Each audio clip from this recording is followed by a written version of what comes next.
High বন্ধুরা, এখন তোমরা কেমন আছো আগে বলো। সবাই আমাকে কমেন্ট করে জানিও তোমরা সবাই কেমন আছো। আমি তো খুব ভালো আছি, খুব এক্সাইটেড আছি বলতে পারো। অ্যাকচুয়ালি আমার এক্সাইটমেন্টের পিছনে দুটো রিজন আছে। এক হলো আজকে আমাদের বাড়িতে গেস্ট আসবে। গেস্ট বলতে আমার দিদি, জামাইবাবু আর ওর ছেলে। তো ওইটা প্রথম। আর সেকেন্ড রিজনটা হলো আজকে আমরা সবাই মিলে বেড়াতে যাচ্ছি, ওই জন্যই অ্যাকচুয়ালি ওরা আসছে।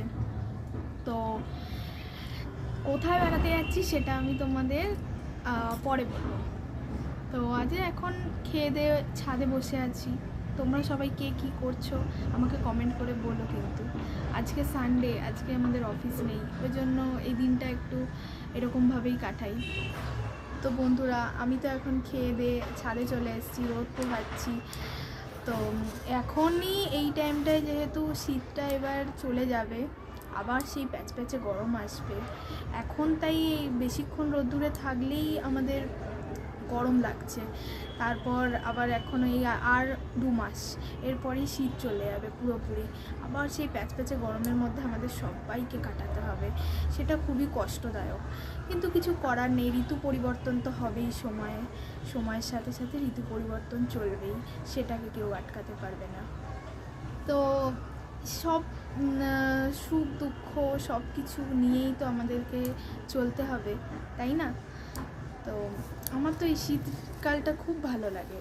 তোমাদের কাদের কোন কোন কাল ভালো লাগে আমাকে কমেন্ট করে জানিও। আর চলো এখন তোমাদেরকে আমি আমার ছাদ বাগানের ফুলগুলো দেখাই। এই দেখো বন্ধুরা, আমার ছাদের ফুল গাছ।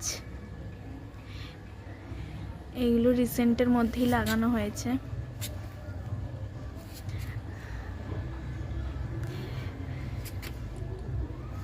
এইটা গাঁদা গাছ।